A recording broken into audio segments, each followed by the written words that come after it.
Hi friends, welcome to C4 cook. ഇന്ന് ഞാൻ ഇവിടെ വന്നിട്ടുള്ളത് ഒരു മന്തിയുടെ റെസിപ്പിയുമായിട്ടാണ്. ഇത് വളരെ ടേസ്റ്റി ആയിട്ടുള്ള ഒരു മന്തി റെസിപ്പിയാണ്. മാത്രമല്ല ഇത് തയ്യാറാക്കാൻ വേണ്ടിയിട്ട് വളരെ കുറഞ്ഞ ഇൻഗ്രീഡിയൻസ് മാത്രമേ ആവശ്യമുള്ളൂ. വളരെ പെട്ടെന്ന് തന്നെ നമുക്ക് തയ്യാറാക്കാൻ പറ്റുന്ന ഒരു മന്തി റെസിപ്പിയാണിത്. ഇത് എൻ്റെ റെസിപ്പി അല്ല കേട്ടോ, എൻ്റെ മാമി തയ്യാറാക്കുന്നതാണ്. മാമി തയ്യാറാക്കുന്ന മന്തി കഴിക്കാൻ വളരെ ടേസ്റ്റാണ്. അതുകൊണ്ടാണ് ഞാൻ നിങ്ങൾക്ക് മാമിയെ കൊണ്ടൊരു മന്തി തയ്യാറാക്കി കാണിച്ചു തരാമെന്ന് കരുതിയത്. ഓക്കെ, നമുക്കപ്പോൾ വീഡിയോയിലോട്ട് കിടക്കാം. അതിനായിട്ട് ഞാനിവിടെ 2 കിലോ ചിക്കനാണ് എടുത്തിട്ടുള്ളത്. 2 കിലോ ക്വാണ്ടിറ്റിയുള്ള ഒരു മന്തിയുടെ റെസിപ്പിയാണ് ഇവിടെ കാണിക്കുന്നത്. അതിനായിട്ട് 2 കിലോ ചിക്കൻ കഴുകി വൃത്തിയാക്കി വെച്ചിട്ടുണ്ട്. ഏകദേശം ഈ ഒരു വലിപ്പത്തിലാണ് ചിക്കൻ കട്ട് ചെയ്തിട്ടുള്ളത്. ഇനി ഇതിലേക്ക് കായം തേച്ച് വെക്കാൻ വേണ്ടിയിട്ട് കാശ്മീരി മുളക് തിളപ്പിച്ചതിന് ശേഷം അത് ഊറ്റിയെടുത്ത് മിക്സിയിലിട്ട് അതിലേക്ക് കുറച്ച് സുർക്കയും കൂടെ ചേർത്ത് അരച്ച് വെച്ചതാണിത്. അത് നമുക്കൊരു വലിയൊരു പാത്രത്തിലേക്ക് ഇടാം.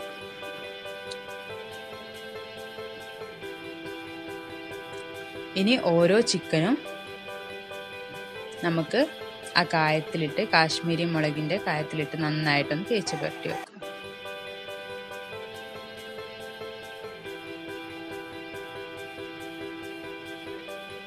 ഇപ്പൊ ഇതെല്ലാ ചിക്കനിലും ആ കാശ്മീരി മുളകിന്റെ മിക്സ് നന്നായിട്ട് തേച്ചിട്ട് ഇതിലേക്ക് വേറെ മസാല ഒന്നും ചേർക്കുന്നില്ല.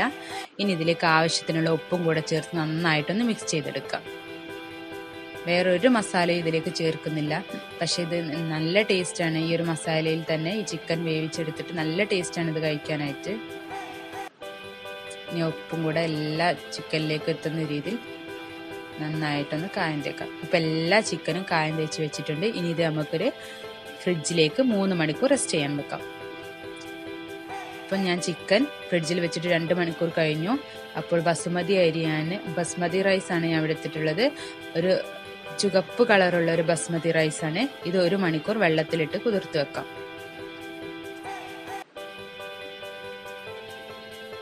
ഈ ഒരു അരിയാണ് ഞാൻ എടുത്തിട്ടുള്ളത്. ഇതിലേക്ക് ആവശ്യത്തിനുള്ള വെള്ളം ഒഴിച്ച് നമുക്ക് കുതിർക്കാൻ വെക്കാം.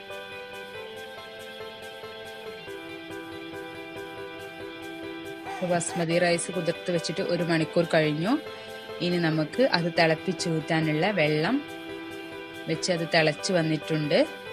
അതിലേക്ക് കുറച്ച് കറാമ്പട്ട, ഇതിന്റെ പൂവ്, ഇതെല്ലാം ഇട്ട് കൊടുക്കാം.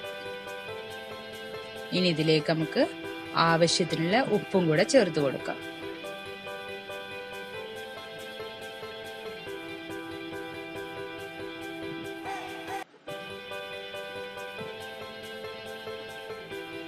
ഇതിലേക്ക് കഴുകി വൃത്തിയാക്കി വെച്ചിട്ടുള്ള ബസ്മതി റൈസ് ഇട്ട് കൊടുക്കാം.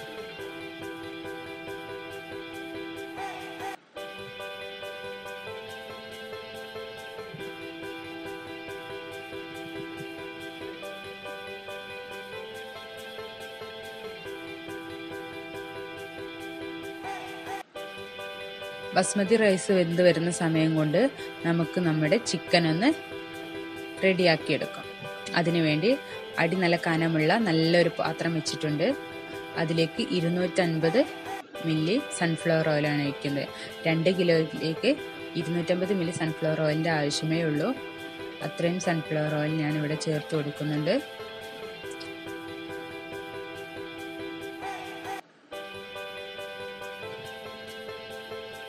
ഓയിൽ നല്ലോണം ചൂടായി വന്നതിന് ശേഷം ഇതിലേക്ക്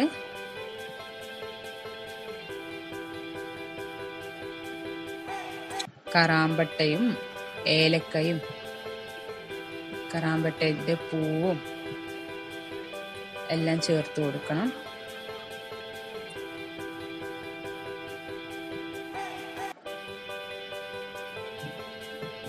ഇനി ഇതിലേക്ക് കുറച്ച് കുരുമുളക്, ഉണങ്ങിയ കുരുമുളകാണിത്, അതും കുറച്ച് ചേർത്ത് കൊടുക്കാം.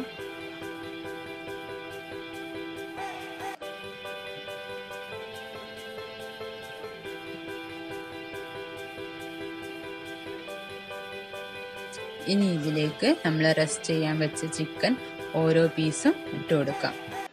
ചിക്കൻ ഒന്നിനു മുകളിൽ ഒന്ന് ആവാത്ത രീതിയിൽ ചിക്കൻ നല്ല പരത്തി വെച്ച് കൊടുക്കണം പാത്രത്തിൽ. ഇങ്ങനെ എല്ലാ ചിക്കനും നമുക്ക് ഇതിലേക്ക് ഇട്ട് കൊടുക്കാം.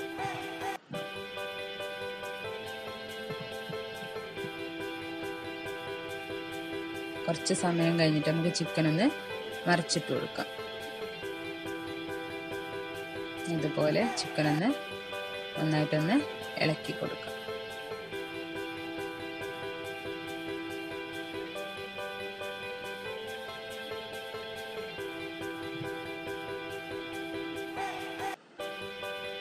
ഇതിലൊരു റെഡ് ഫുഡ് കളറോ ഒന്നും ചിക്കനിൽ ചേർക്കുന്നില്ല. കളർ കിട്ടാൻ വേണ്ടി കാശ്മീരി മുളകിൻ്റെ ആ കളർ മാത്രമാണ് ചിക്കനിലുള്ളത്.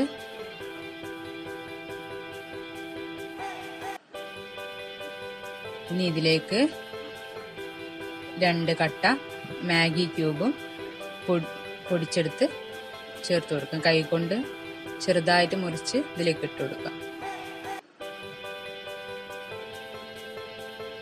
2 ഉണക്ക നാരങ്ങയും ഇട്ട് കൊടുക്കാം. ഇനി അതൊന്നുകൂടെ നന്നായിട്ടൊന്ന് ഇളക്കി കൊടുക്കാം. ആ മാഗിയുടെ ക്യൂബിൻ്റെ ഇതെല്ലാം എടുത്തെത്തുന്ന രീതിയിൽ ഒന്നുകൂടെ നന്നായിട്ടൊന്ന് ഇളക്കി കൊടുക്കാം.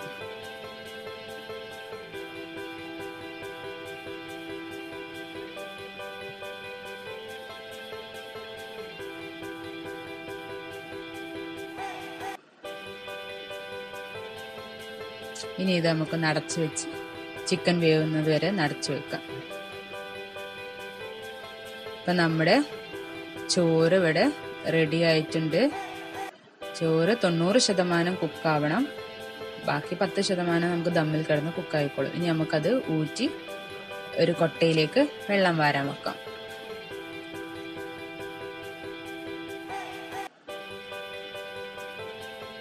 ഇപ്പം ഇവിടെ ചിക്കൻ ഏകദേശമൊക്കെ റെഡിയായി വന്നിട്ടുണ്ട്. അതിലേക്ക് കുറച്ച് വെളുത്തുള്ളി ചതച്ചതും കൂടെ ചേർത്ത് കൊടുക്കുന്നുണ്ട്.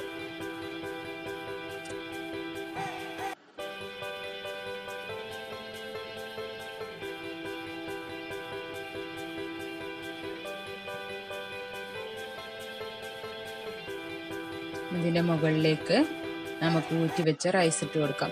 പിന്നെ റൈസ് ഇടുമ്പോൾ ഒരു കാര്യം ശ്രദ്ധിക്കണം, നമ്മളത് ഊറ്റി വെച്ച് കൊട്ടയിൽ വെള്ളം വരാൻ വെക്കുമ്പോൾ ഒരു 15 മിനിറ്റ് എങ്കിലും അങ്ങനെ വെക്കണം. ഉള്ള വെള്ളവും വാർന്നു പോയതിന് ശേഷം മാത്രമേ ഇതിലേക്ക് ഇടാവൂ. എങ്കിലേ ചോറ് ഒട്ടിപ്പിടിക്കാതെ നമുക്ക് കിട്ടുകയുള്ളൂ. അപ്പം എല്ലാ റൈസും ഇതിലേക്ക് ചേർത്തിട്ടുണ്ട്. ഇനി നമുക്ക് ആ ഒരു മന്തിയുടെ കളറ് കിട്ടാൻ വേണ്ടിയിട്ട് കുറച്ച് മഞ്ഞൾപ്പൊടി കലക്കിയത് ഇതിനിങ്ങനെ ഉറ്റിച്ചു കൊടുക്കാം. ഒരു യെല്ലോ കളർ, ചില ചോറിന് യെല്ലോ കളറും ചിലതിന് റെഡ് കളറും കിട്ടാൻ വേണ്ടിയിട്ട് റെഡ് ഫുഡ് കളറ് കുറച്ച് ചോറിലേക്ക് ഇങ്ങനെ ഉറ്റിച്ചു കൊടുക്കാം.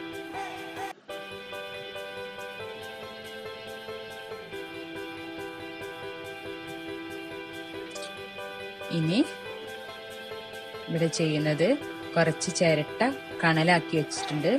അത് നമുക്ക് ഒരു പാത്രം വെച്ച്, ഒരു സ്റ്റീലിന്റെ പാത്രമോ അല്ലെങ്കിൽ ഏതെങ്കിലും പാത്രം വെച്ച് അതിലേക്ക് ഇട്ട് കൊടുക്കാം. നമ്മളിവിടെ ചോറ് സ്മോക്ക് ചെയ്യുകയാണ്. ഇനി ഇതിലേക്ക് കുറച്ച് ഓയിൽ ചേർത്ത് കൊടുക്കാം. അപ്പോൾ നന്നായിട്ട് പുക വരും. ആ സമയത്ത് നമുക്ക് ചെമ്പ് മൂടി വെക്കാം.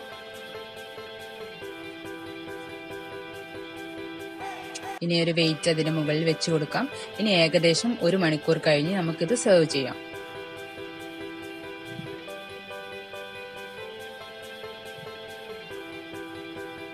ഇപ്പം ഇതാ ഏകദേശം 1 മണിക്കൂർ കഴിഞ്ഞിട്ടുണ്ട്.